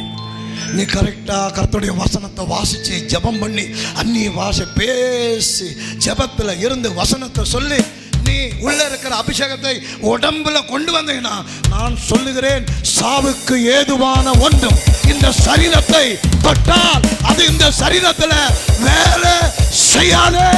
மாறாக இந்த சரீரம் யாரை தொடுகிறதோ அவர்கள் மேல் அற்புதம் நடக்க ஆரம்பிக்கும். இதுதான் ஆவிக்குரிய விதி. இதுதான் ஸ்பிரிச்சுவல் டைமென்ஷன். அல்லேலூயா. ஜெபம் பண்றியா? பைபிள் படிக்கிறியா? விசுவாச அறிக்கை பண்றியா?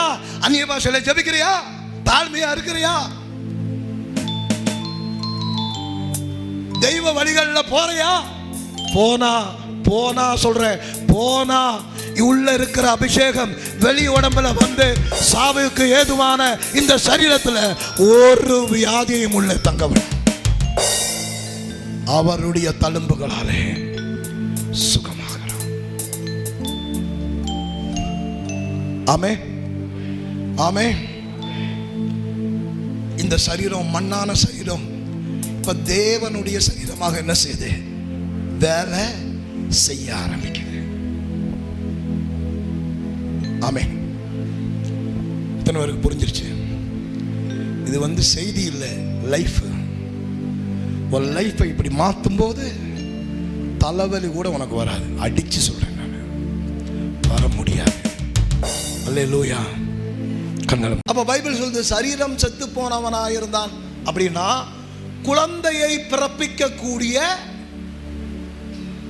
அந்த விஷயம் அவனுக்கு செத்து போயிடுச்சு. முழு உடம்பு சாகல. ஒரு ஜனனத்தை உண்டாக்கக்கூடிய ஏரியா அவனுக்கு என்ன ஆயிடுச்சு? வேலை செய்யல, வேலை செய்ய. அப்ப எதெல்லாம் உன் வாழ்க்கையில உன் உடம்புல வேலை செய்யாம இருக்குதோ அதெல்லாம் என்ன அர்த்தம்? செத்துருச்சுன்னு அர்த்தம். ஆமென், ஆமென், ஆமென். சத்தமா சொல்ல ஆமென். கண்ணு நல்லா தெரிய மாட்டேங்க அப்படின்னா செத்துட்டு இருக்குதுன்னு அர்த்தம்.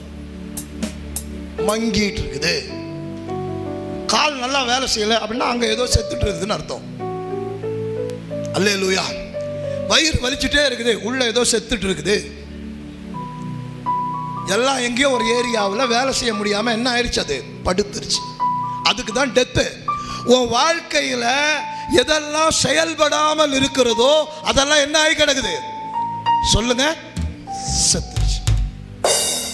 ஆபிரகாமை பார்த்து பைபிள் சொல்லுது, சரீரம் செத்தவனாயிருந்தான், வயசாகி போச்சு, ஆனாலும் சாராளுடைய கர்ப்பம் செத்து போச்சு, ஆனாலும் அவர்கள் செத்து போச்சு அப்படின்னு நம்பல, எண்ணல.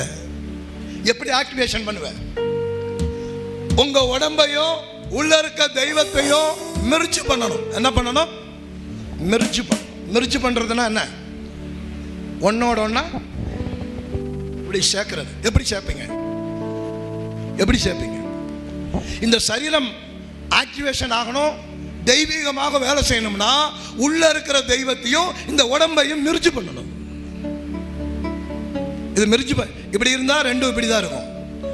சுவிட்சை போட்டா எரியுது, போடலைன்னா கரண்ட் இருந்தும் பல்ப் இருந்தும் ஃபேன் இருந்தும் என்ன செய்ய மாட்டேங்க, போடாது. இது ரெண்டையும் மிர்ஜ் பண்ணணும். பக்கத்தில் பக்கத்து எப்படிங்க மிர்ஜ் பண்றது? அப்படி முகத்தை பார்த்துட்டுங்க. மெர்ஜ் பண்றதுன்னா எப்படிங்க? ஒன்னா சேர்க்கறதுன்னா எப்படிங்க? பைபிள் சொல்லுது, ஃபர்ஸ்ட் விசுவாசம். என்னது? சொல்லுங்க, விசுவாசம். விசுவாசம் என்ன பண்ணும்னா உன்னையும் தேவனுடைய ஆவியையும் என்ன பண்ணும்? ஒன்னா சேர்க்க. அப்படியே அவனுக்கு எப்படி குழந்தை பிறந்துச்சு? எண்ணாது இருந்தான். கர்த்தர் சொல்லிட்டார், உனக்கு குழந்தை பிறப்புன்னு சொல்லிட்டார். உண்மையில் சாராளுக்கு கர்ப்ப பையே இல்லை. என்ன இல்லை? சொல்லுங்க, என்ன இல்லை? அது எப்படி நம்பணும் பாருங்க. கர்ப்ப பையே இல்லாத ஒரு ஸ்திரீ தனக்கு தெய்வம் குழந்தை பிறக்கும்னு சொல்லிட்டதுனால குழந்தை பிறக்கும் என்று நம்பினாள். எப்படி நம்பிக்க? நீ எதுக்கு நம்புற? சின்ன சின்ன விஷயத்துக்கே பதட்டம். எப்படி நம்ப முடிகிறது? சரி, நம்மளுக்கு எப்படி பிராக்டிக்கலாக எப்படி நம்ப? ஒரு விஷயம், பெரிய விஷயம், ஒரு 10,000 ரூபா கிடைக்கும்னா நம்பலாம். 10 லட்சம் கிடைக்கும்னா அது எப்படி நம்புறது? அது எப்படி நம்புறது? குழந்தை பிறக்கும், எப்படி நம்புறது? எப்படி நம்புறது? எப்படி நம்புறதுன்னா, அபிரகாமோடு ஆண்டவர் அப்பப்ப பேசி இருக்கிறார். அதுக்கு முன்னால நான் காண்பிக்கும் தேசத்துக்கு புறப்பட்டு போனோன்னு புறப்பட்டு வந்தான். நான் உன்னை பெரிய ஜாதி ஆக்குவேன்னு சொன்னார். அவனை கொஞ்சம் கொஞ்சமாக பொருளாதாரத்தில் உயர்த்தி ஒரு சீமானாக மாற்றினான், உயர்த்தினான். இதெல்லாம் அவன் பார்த்துட்டே வர்றான். பார்த்துட்டே வந்ததுனால அவன் நம்புறான், கர்த்தர் இவ்வளவு நாள் எனக்கு சொன்னதெல்லாம் செஞ்சாரு, கண்டிப்பா இப்ப சொன்னதையும் எனக்கு செய்வார். அல்லேலூயா. இப்போ நான் உனக்கு ஞாபகப்படுத்துகிறேன், இந்த சர்ச்சுக்கு வரும்போது சாதாரணமாக தானே வந்தேன், ஒன்றும் இல்லாமல் தானே வந்தேன், பேய் பிசாசு பிடிச்சி தானே வந்தேன், நோயோடு தானே வந்தேன், அழிவின் விளிம்பில் இருந்து தானே வந்தேன். கர்த்தர் அங்கேருந்து உன்னை கொஞ்சம் கொஞ்சமாக தூக்குனாரா இல்லையா, நடத்தினாரா இல்லையா? நீ நம்பணும். கர்த்தர் அன்றைக்கு செய்தவர் இப்பொழுது என் மேல் சொன்ன வாக்குத்தத்தம், இப்பொழுது என் மேல சொன்ன வாக்குத்தத்தம், சொன்னது எல்லாத்தையும் எனக்கு அவர் செய்வார் அப்படின்னு நம்பும் போது தேவனோடு கூட மெர்ஜாகிற. அல்லேலூயா, அல்லேலூயா, சத்தமா சொல்லுங்க அல்லேலூயா. ஆமே, ஆமே. ஒண்ணு. ரெண்டாவது, காலையில் சொன்ன பார்த்தீங்களா, தேவன் இதெல்லாம் விசுவாசத்துல தான் வருது. தேவன் வசனமா இருக்கிறார் என்று நீ நம்ப வேண்டும். ஃபர்ஸ்ட் தெய்வம் யாராக இருக்கிறார்? வசனம். அப்ப என்ன பண்ணணும்?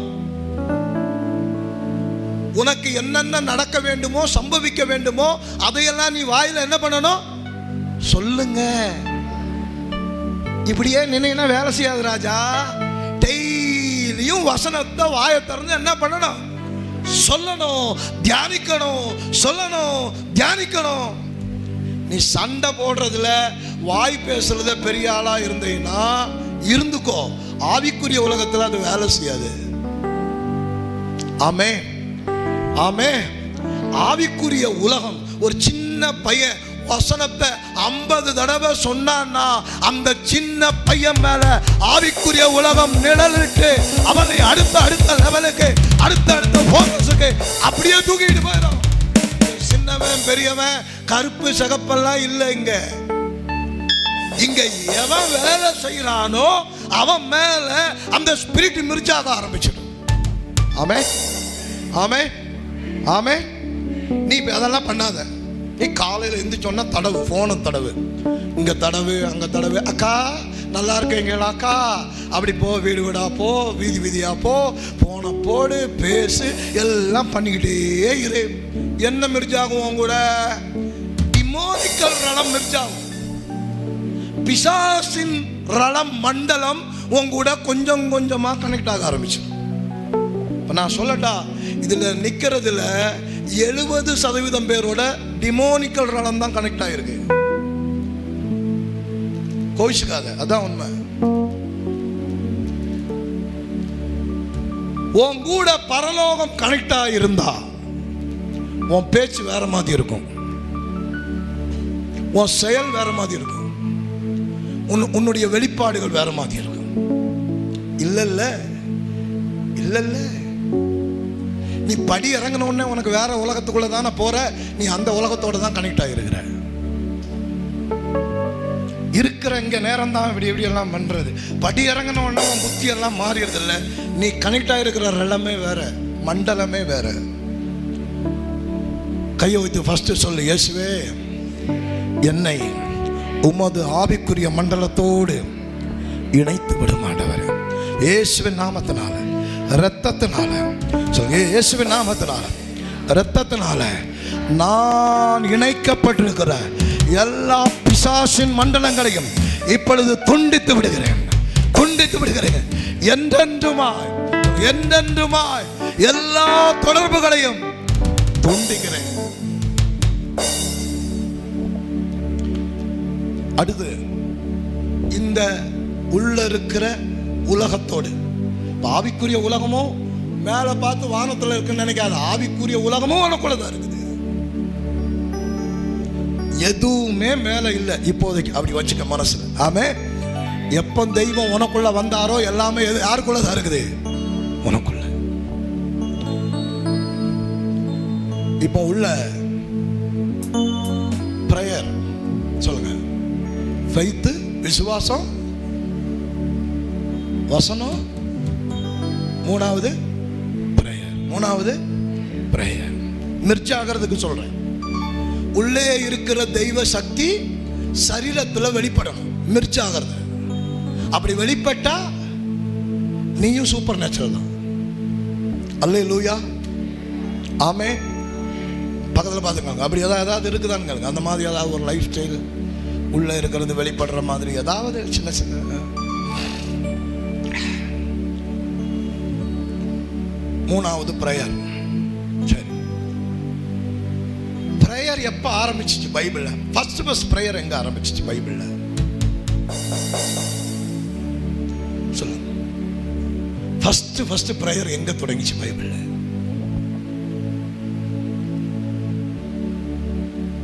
யார் பண்ணா பிரேயர்? இயேசு.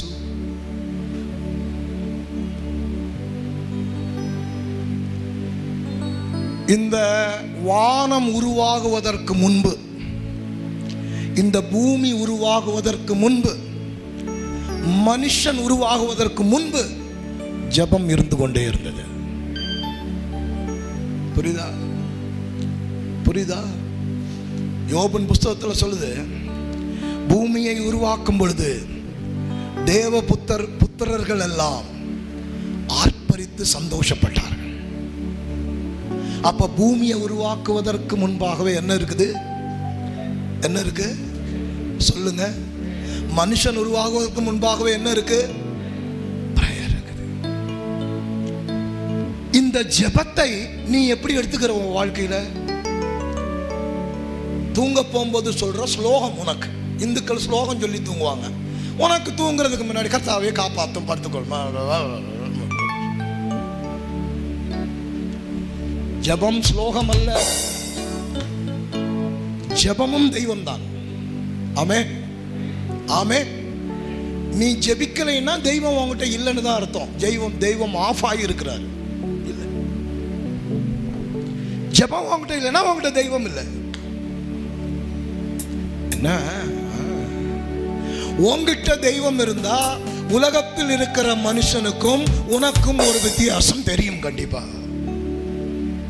உங்ககிட்ட ஜெபம் இருந்தா உலகத்தில் இருக்கிற நபருக்கும் உங்களுக்கும் ஒரு வித்தியாசம் உண்டு. உலகத்தில் இருக்கிற ஆளுக்கும் உனக்கு ஒரு வித்தியாசம் இல்லைல்ல. உங்ககிட்ட ஜெபம் இல்லை, தெய்வம் இல்லை. ஜெபம் என்ன பண்ணும்? ஜெபம் பெரிய வேலைகளை பண்ணிடும். லோத்தை அழிப்பதற்கு தேவன் இறங்கி வருகிறார் தூதர்களோடு. அப்படி இறங்கி வந்த உடனே நம்ம ஃப்ரெண்ட் ஆபிரகாம் ஜெபிக்கிற மனுஷன், அவன் இருக்கும்போது இவனை தாண்டி போய் நம்ம எல்லாத்தையும் அழிச்சிடக்கூடாது. ஆபிரகாம் வீட்டுக்கு வந்துட்டு அப்படி சொல்லிட்டு போகிறோம். சோதம் குமார பட்டணத்தில் அவன் சரியில்லை, அழிக்க போகிறான் அப்படின்னோடனே ஆபிரகாம் ஜெபம் பண்ணுகிறான். ஆண்டவரே, 10 நீதிமான் இருந்து அவர் பட்டணத்தை அழிப்பீரா? ஜெபம். 8 நீதிமான் இருந்து அழிப்பீங்களா? ஜெபம். திரும்ப திரும்ப ஜெபம் பண்றான். 5 நீதிமான் இருந்து அழிச்சிருவீங்களா ஆண்டவரே? இல்ல இல்ல, அழிக்க மாட்டேன். ஜெபம். ஆண்டவரோடு பேசுறான். ஜெபம். 1 நீதிமான் இருந்து அழிப்பீங்களா? ஜெபம். அழிக்க மாட்டேன். இப்போ ஆபிரகாமின் ஜெபத்தினால லோத்தை கர்த்தர் அங்கிருந்து என்ன பண்ணார்னா, சோதோம் குமாராவை கவிழ்த்து போட்டு எரித்த பொழுது ஆபிரகாமின் ஜெபத்தினால் லோத்தை கர்த்தர் அங்கிருந்து காப்பாற்றுகிறார். அல்லேலூயா. ஆபிரகாமுடைய சொந்த வாழ்க்கைக்கு ஜெபிக்கிறான். ஆண்டவர் வந்து கேட்கிறாரு. தேவதூதர்கள் அடிக்கடி வந்து போறாங்க. அப்ப கேட்கிறான், நான் பிள்ளை இல்லாது இருக்கிறேனே. சாரா கேட்கிறா, பிள்ளை இல்லாது இருக்கிறேனே. தேவதூதரெல்லாம் வர்றீங்க போறீங்க, பிள்ளை இல்லையே, குழந்தை இல்லாம இருக்கிறோமே. ஜெபம். பைபிளை எடுத்துக்கோ.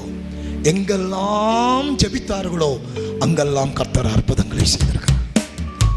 உன் வாழ்க்கையில இவ்வளவு மோசமான இருக்கிறதுக்கு ஒரே ஒரு காரணம், தெய்வம் உங்ககிட்ட இல்லை, ஜெபம் உங்ககிட்ட இல்லை. உள்ள இருக்கிற தெய்வத்தை நீ வெளியே எடுத்து மிர்ச்சி பண்றது இல்லை.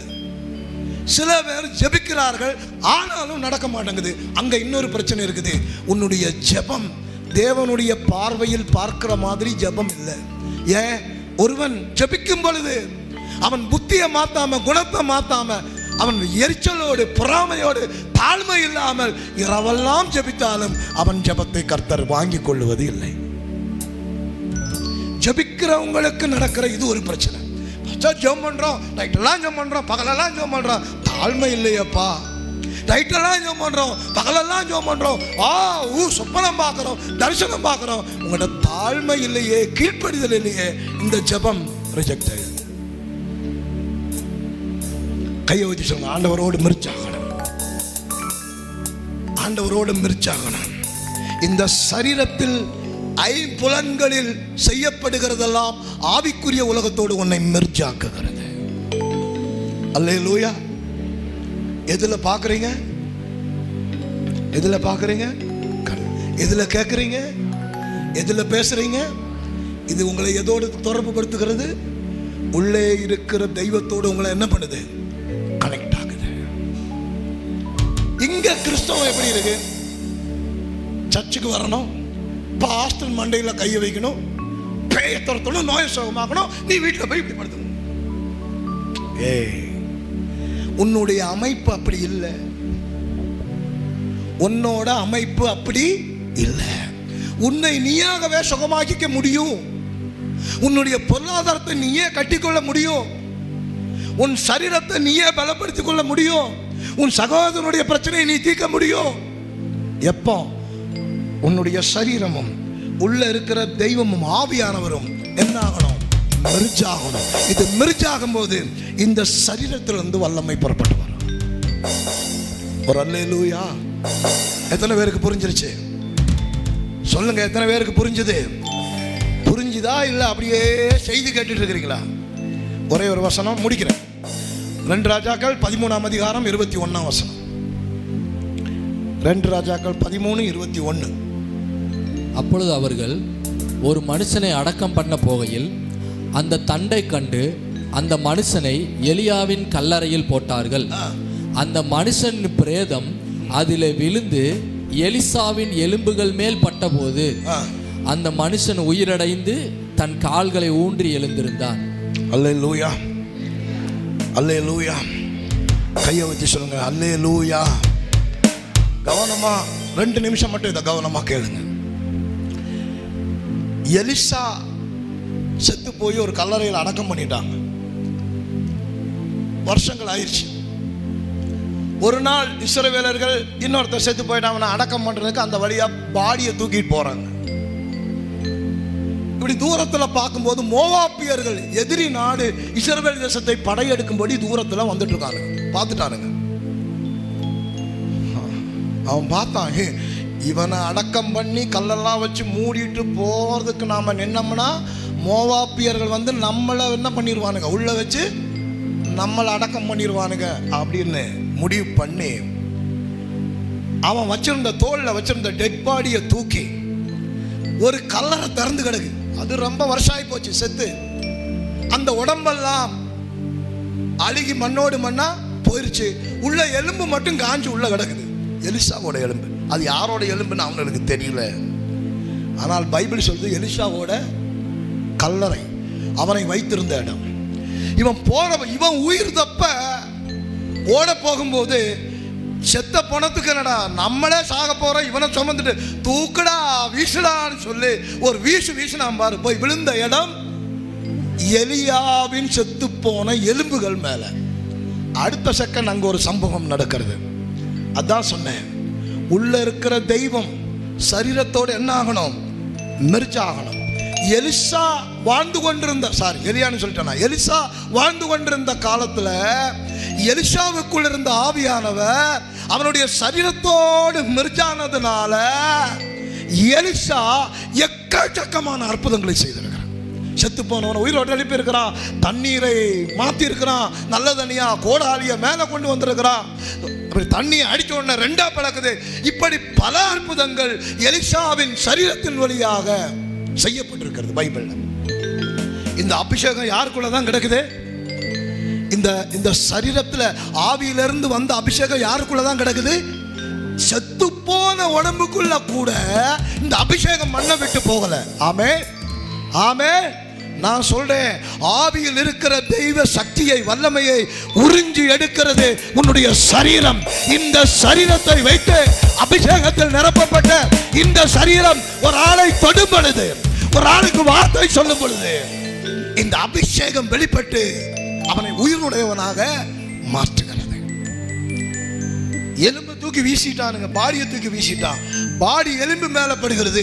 அடுத்த செகண்ட் இவன் முன்னால போட்டுட்டு ஓடுறானுங்க. பின்னால அடக்கம் பண்ண கொண்டு போனவனும் உயிரோடு கூட எலும்பி இவனுக்கு பின்னால ஓடி ஊருக்கு போயிட்டான். ஆமே. எலிசாவினுடைய எலும்புகளுக்குள்ளாக இந்த அபிஷேகம் தேங்கி உள்ள கிடக்குது. அல்லேலூயா. இப்ப நீ சொல்லு, ஆண்டவரோட நீ மிர்ஜாயிட்டேனா அந்த தெய்வ சக்தி எலும்புல போட்டவனை உயிரோட எழுப்புனா உன்னுடைய சரீரத்தில் வியாதி எப்படி இருக்க முடியும்? உன் சரீரத்தில் பலகீனம் எப்படி இருக்க முடியும்? ஆமென். உண்மை என்னன்னா, நீ கன்வெர்ட்டே பண்ணல, இன்னும் ஆண்டவரோட மிர்ஜ் ஆகல. நீ சரியான விதத்தில் உள்ளே இருக்கிற அபிஷேகத்தை இந்த சரீரத்துக்கு வெளியில கொண்டு வரல. இதுதான் உண்மை. நான் அதை உணர்கிறேன். பைபிள் எலிசாவை சொல்லும் பொழுது நான் என்னை உணர்கிறேன். அல்லேலூயா. ஒரு வியாதியும் உடம்புல வராது. நம்பு, ஒரு வியாதியும் வராது. நீ கரெக்டா கர்த்தருடைய வசனத்தை வாசிச்சு ஜெபம் பண்ணி அந்நிய பாஷை பேசி ஜெபத்துல இருந்து வசனத்தை சொல்லி நீ உள்ள இருக்கிற அபிஷேகத்தை உடம்புல கொண்டு வந்தீங்கன்னா, நான் சொல்லுகிறேன், சாவுக்கு ஏதுவான ஒன்றும் இந்த சரீரத்தை தொட்டால் அது இந்த சரீரத்தில் வேலை செய்யாதே. மாறாக இந்த சரீரம் யாரை தொடுகிறதோ அவர்கள் மேல் அற்புதம் நடக்க ஆரம்பிக்கும். இதுதான் ஆவிக்குரிய விதி. இதுதான் ஸ்பிரிச்சுவல் டைமென்ஷன். அல்லேலூயா.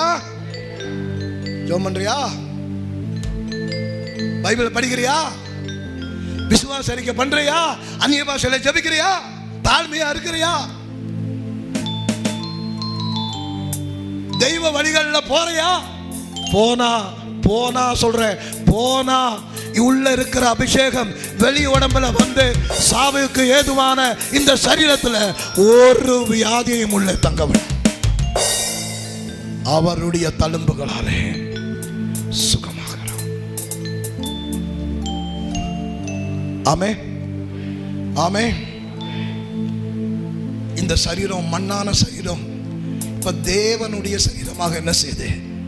வேலை செய்ய ஆரம்பிக்குது.